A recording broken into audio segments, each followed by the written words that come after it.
Here's something it seems like everybody has an opinion on: masculinity. Toxic masculinity this, healthy masculinity that, sacred masculinity, too much, not enough.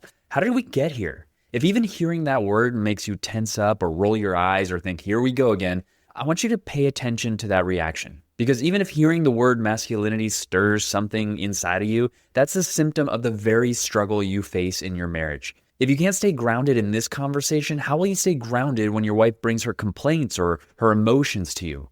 Listen, I get it. I was raised with the same traditional messages about what it meant to be a man. Logic, stoicism, structure, no room for vulnerability. And then I became a firefighter where toughness wasn't just encouraged, it was worshipped.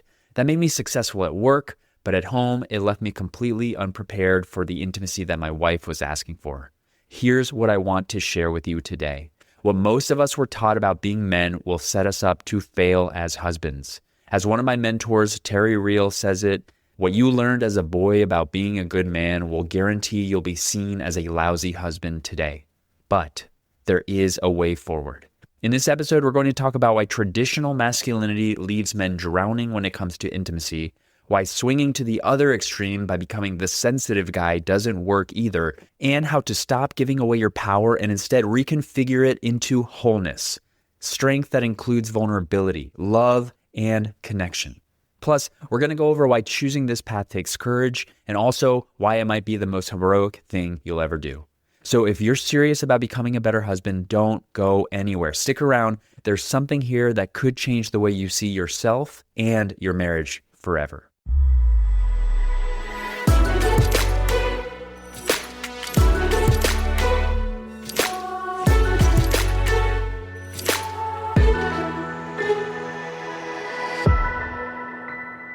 Welcome to Better Husband, the podcast that helps you answer the question, how can I be a better husband? I'm Angelo Santiago, a men's marriage and relationship coach, and every week I bring you practical insights to help you strengthen your marriage and become the best husband you can be.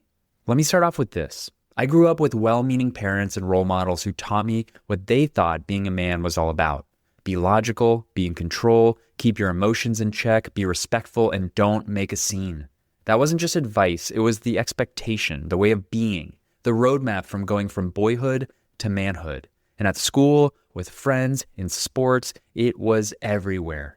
It was how I lived every day, and honestly, it worked. It was how I got things done. It was how I got recognition. It was what got me into a top university and then a top graduate school. And even when I chose to completely change careers and essentially start over, it was my ticket into the fire service. And when I stepped into the firehouse, it got amplified. In the firehouse, masculinity was put on a pedestal. How tough can you be? How much can you handle without flinching? Could you face the worst day of someone's life, even death, and not let it break you? And I could. I was good at it. In a short time, I moved up the ranks, I promoted to captain, I trained new firefighters, and I led with confidence. That version of masculinity worked in the fire service. It made me respected, and it made me successful. But when I walked through the door at home, that same version of masculinity was destructive.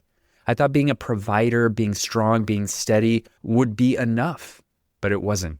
My wife was asking me for something I didn't know how to give. She wanted connection, openness. She wanted me to share what was happening inside of me. And here's the truth.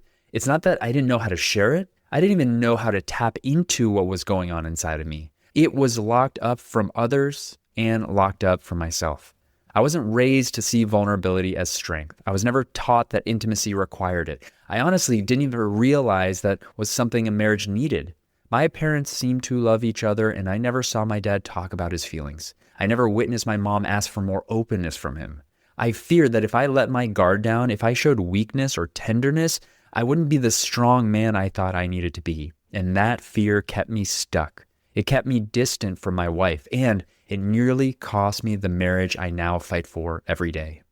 The version of masculinity we were raised with works out there in the world, but at home, it leaves us empty-handed. Because what our culture calls being a man doesn't line up with what our wives or our marriages are asking from us. The very traits that got drilled into us as boys, strength, independence, stoicism, invulnerability, those same traits make intimacy almost impossible. And if you stay locked there, you're going to keep wondering why your wife feels distant, why she's frustrated, why she keeps asking for something that sounds foreign to you. So let's name it. Masculinity hasn't been one straight line. It's moved through different phases. And if you don't understand them, you might keep bouncing between extremes, neither of which will give you the marriage you actually want. So let's start with the first phase, traditional masculinity. This is the one most of us grew up in. It's the classic playbook. Be strong, be stoic, don't cry, don't complain, handle your business. And here's the core message under all of it. A real man is invulnerable. The less you feel, the tougher you are, the more of a man you must be. Now, that might work if all you care about is survival. It might get you through the firehouse or the boardroom or the battlefield, but try bringing that home to your wife and see what happens. Invulnerability is the exact opposite of intimacy. If you can't be seen, if you can't open up, if you can't connect, you can't build closeness, period.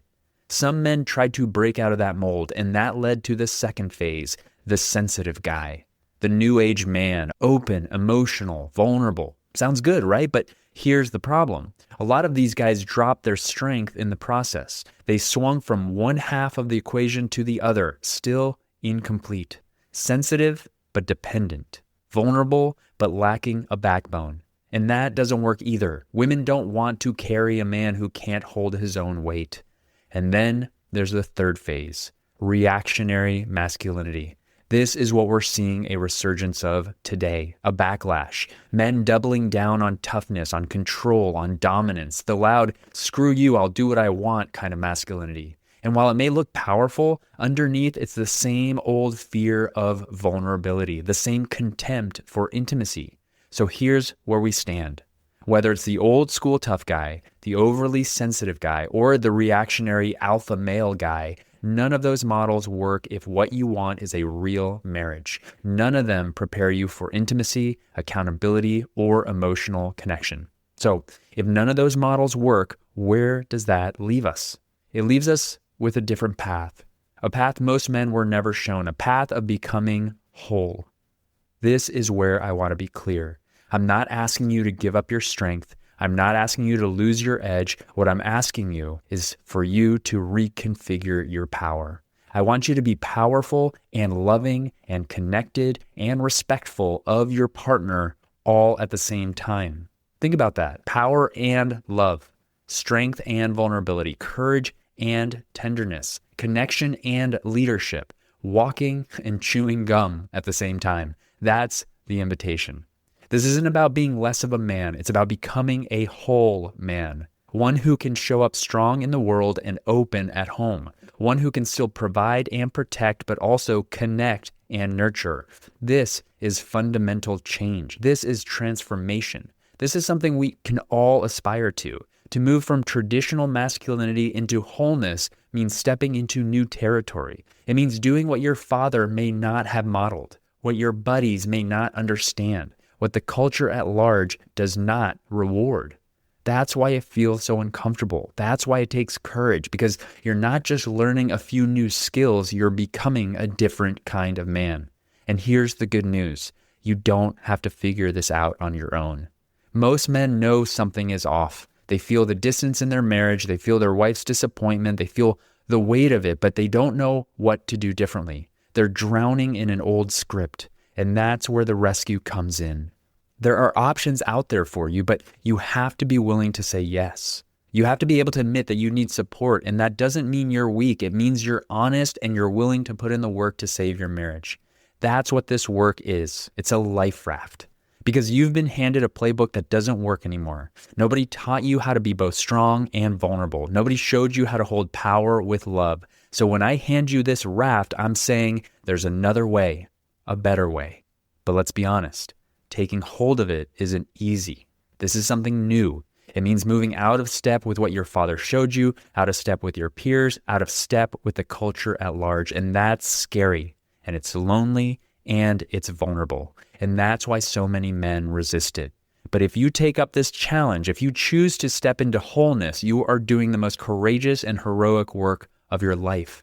Not firefighter work, not soldier work, not CEO work, husband work, relational work, the kind of work that heals marriages, transforms families, and leaves a legacy your kids will never forget.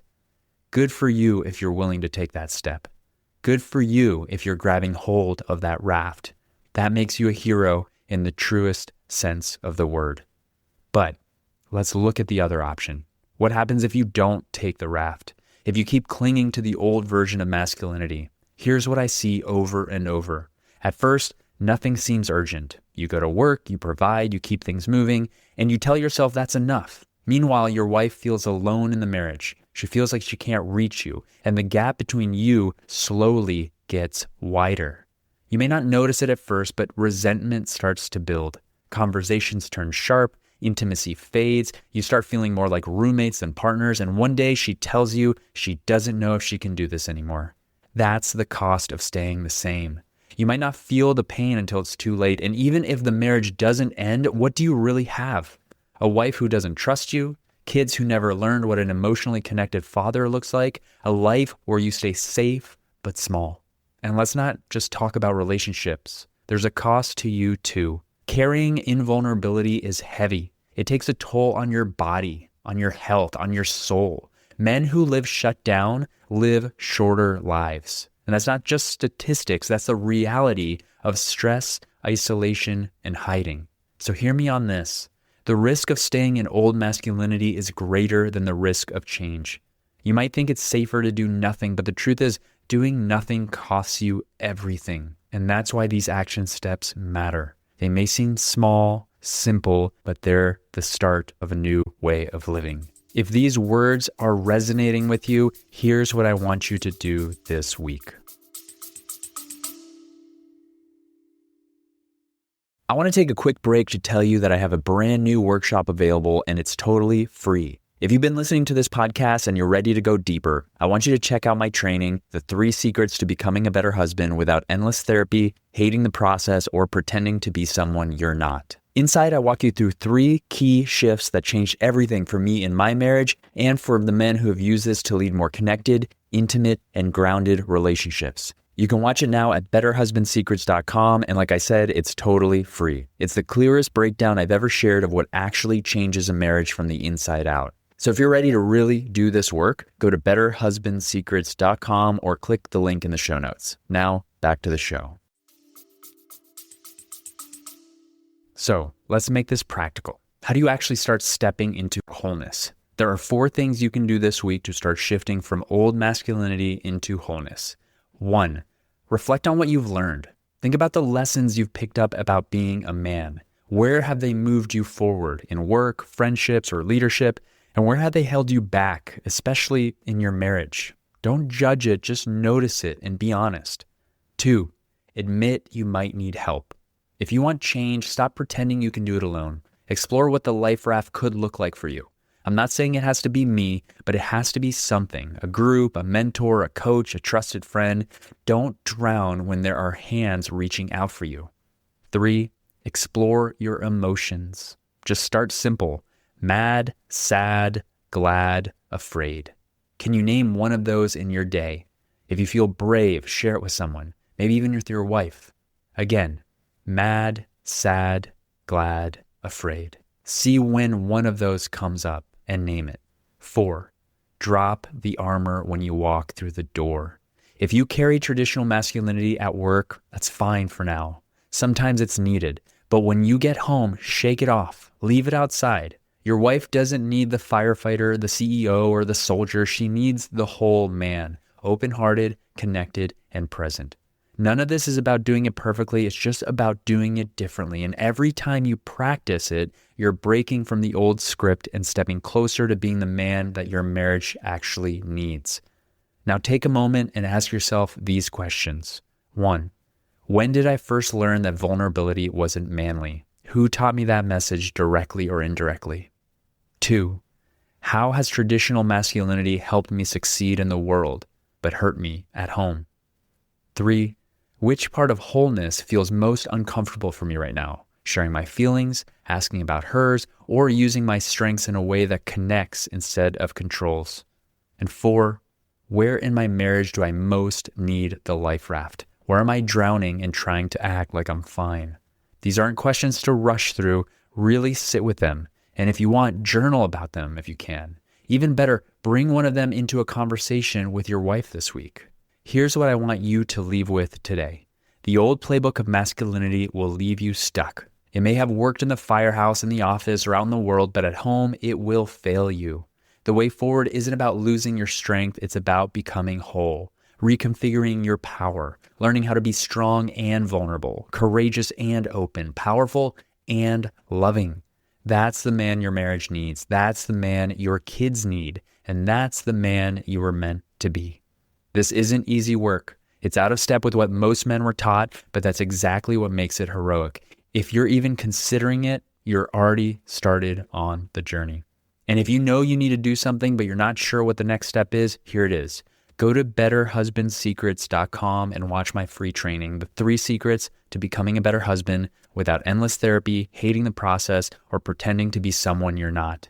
Inside, I'll show you the skills you need to start shifting this in real time, and you'll get a clear picture of what Better Husband Academy is all about, a community where men are doing this work together every single week. You don't have to figure this out alone. If you've been waiting for your life raft, this is it. Go to betterhusbandsecrets.com or click the link in the show notes and get started. Now, thanks for sticking with me through this episode. I hope you got something out of it. Send me an email or leave a comment so I know what really landed for you. I'm Angelo Santiago. You're listening to Better Husband, and I'll see you on the next one. Thank you so much for listening. Before you go, I have a quick request. If you've ever gotten any value from the show and you want the show to continue to grow, to access bigger and more knowledgeable guests, and to keep providing you with more ways that you can be a better husband in your marriage, simply leave a rating and a review if you're listening on Apple or Spotify. It only takes a few seconds, and those reviews go a long way in attracting more experts and bigger guests to the show. So if you're feeling up to it, as a favor to me, I'd love to see a rating and a review from you. Thank you so much for being a listener and all your support.